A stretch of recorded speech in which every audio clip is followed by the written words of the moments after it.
ان مختصر عرب فوجوں نے انسانی تاریخ میں فتوحات کا ایک حیران کن سلسلہ قائم کیا۔ جزیرہ ہائے عرب کے شمال میں ساسانیوں کی نئی ایرانی سلطنت قائم تھی۔ شمال مغرب میں بازنطینی یا مشرقی سلطنت روما تھی، جس کا محور کانسٹیپول تھا۔ بالحاظ تعداد عرب فوج کا اپنے حریفوں سے کوئی جوڑ نہیں تھا، تاہم میدان جنگ میں معاملہ مختلف تھا۔ ان پرجوش عربوں نے بڑی تیزی سے تمام میسوپوٹیمیا، شام اور فلسطین فتح کیا۔ 642 میں مصر کو بازنطینی تسلط سے چھینا، جبکہ 637 میں جنگ قدسیہ اور 642 میں نہاوند کی جنگ میں ایرانی فوجوں کو تخت و تاراج کیا۔ تاہم نبی اکرم صلی اللہ علیہ وسلم کے جانشین اور قریبی صحابہ ابو بکر و عمر ابن الخطاب رضی اللہ تعالیٰ عنہ کی زیر قیادت ہونے والی ان عظیم فتوحات پر ہی مسلمانوں نے اکتفا نہ کیا۔ 711 تک عرب فوجیں شمالی افریقہ کے پار بحر اوقیانوس تک اپنی فتوحات کے جھنڈے گاڑ چکی تھیں۔ پھر وہ شمال کی طرف مڑے اور ابنائے جبرالٹر کو عبور کر کے اسپین میں ویسی گوتھک سلطنت پر قبضہ کیا۔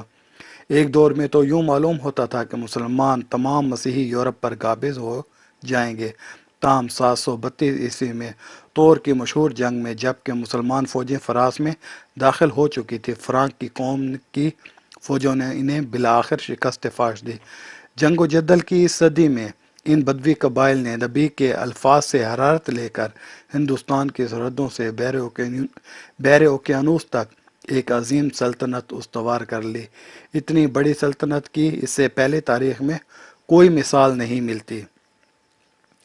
جہاں ان افواج نے فتوحات حاصل کی، وہاں بڑے پیمانے پر لوگ اس نئے عقیدے کی جانب مائل ہوئے، لیکن یہ تمام فتوحات پائیدار ثابت نہیں ہوئیں۔ ایرانی اگرچہ اسلام سے وفادار رہے، لیکن انہوں نے عربوں سے آزادی حاصل کر لی۔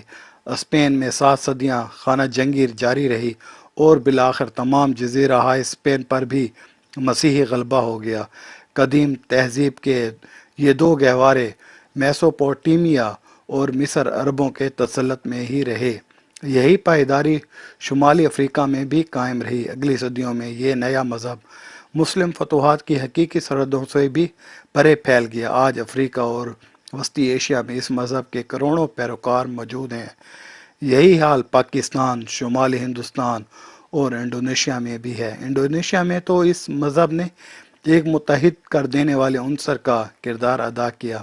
برصغیر پاک و ہند میں ہندو مسلم تنازع ایک اجتماعی اتحاد کی راہ میں حائل ہنوز ایک بڑی رکاوٹ ہے۔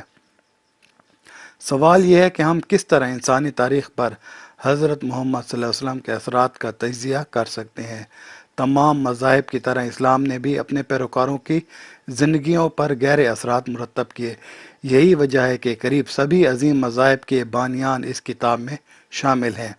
اس وقت عیسائی مسلمانوں سے بالحاظ تعداد 2 گنے ہیں، اسی لیے یہ بات عجیب محسوس ہوتی ہے کہ حضرت محمد صلی اللہ علیہ وسلم کو عیسیٰ علیہ السلام مسیح سے بلند مقام دیا گیا ہے۔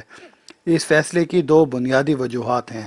اول، مسیحیت کے فروغ میں یسوع مسیح کے کردار کی نسبت اسلام کی ترویج میں حضرت محمد صلی اللہ علیہ وسلم کا کردار کہیں زیادہ بھرپور اور اہم رہا۔ ہر چند کے عیسائیت کی بنیادی اخلاقی اعتقادات کی تشکیل میں یسوع کی شخصیت بنیادی رہی، یعنی جہاں تک یہ صہیونی عقائد سے مختلف ہیں۔ سینٹ پال نے ہی صحیح معنوں میں عیسائی الہیات کی ترویج میں حقیقی پیش رفت کی۔ اس نے عیسائی پیروکاروں میں اضافہ بھی کیا اور وہ عہد نامہ جدید کے ایک بڑے حصے کا مصنف بھی ہے۔ حضرت محمد صلی اللہ علیہ وسلم نے نہ صرف اسلام کی الہیات کی تشکیل میں فعال تھے، بلکہ اس کے بنیادی اخلاقی ضوابط بھی بیان کیے۔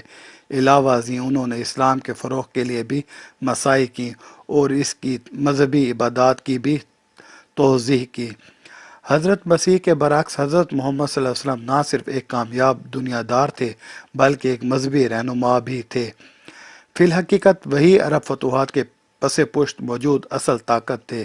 اس اعتبار سے وہ تمام انسانی تاریخ میں سب سے زیادہ متاثر کن سیاسی قائد ثابت ہوتے ہیں۔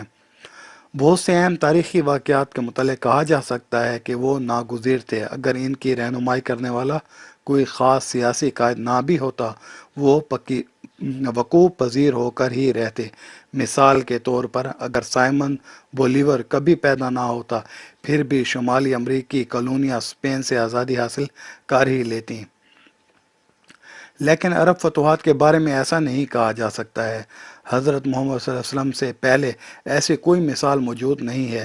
اس امر پر اعتبار کرنے میں ہچکچاہٹ کی کوئی وجہ نہیں کہ پیغمبر کے بغیر یہ فتوحات ممکن نہیں تھیں۔ تاریخی انسانی میں اس سے مماثل ایک مثال 13ویں صدی عیسوی میں ہونے والی منگولوں کی فتوحات ہیں، جو بنیادی طور پر چنگیز خان کے زیر اثر ہوئی۔ یہ فتوحات عربوں سے کہیں زیادہ وسیع و عریض ہونے کے باوجود ہرگز پائیدار نہیں تھیں۔ آج منگولوں کے قبضے میں صرف وہی علاقے باقی رہ گئے ہیں جو چنگیز خان کے دور میں ان کے تسلط میں تھے۔ عرب فتوحات کا معاملہ اس سے بہت مختلف ہے۔ عراق سے مراکش تک عرب اقوام کی ایک زنجیر پھیلی ہوئی ہے۔ یہ صرف اپنے مشترک عقیدہ اسلام ہی کے سبب باہم متحد نہیں ہیں، بلکہ ان کی زبان، تاریخ اور تمدن بھی مشترک ہیں۔ قرآن نے مسلمان تہذیب میں مرکزیت پیدا کی، اور یہ حقیقت بھی ہے کہ اسے عربی میں لکھا گیا۔ شاید اسی باعث عربی زبان میں باہمی ناقابل فہم مباحث میں الجھ کر منتشر نہیں ہوئی۔ گو درمیان کی 13ویں صدی میں ایسا امکان پیدا ہو چلا تھا۔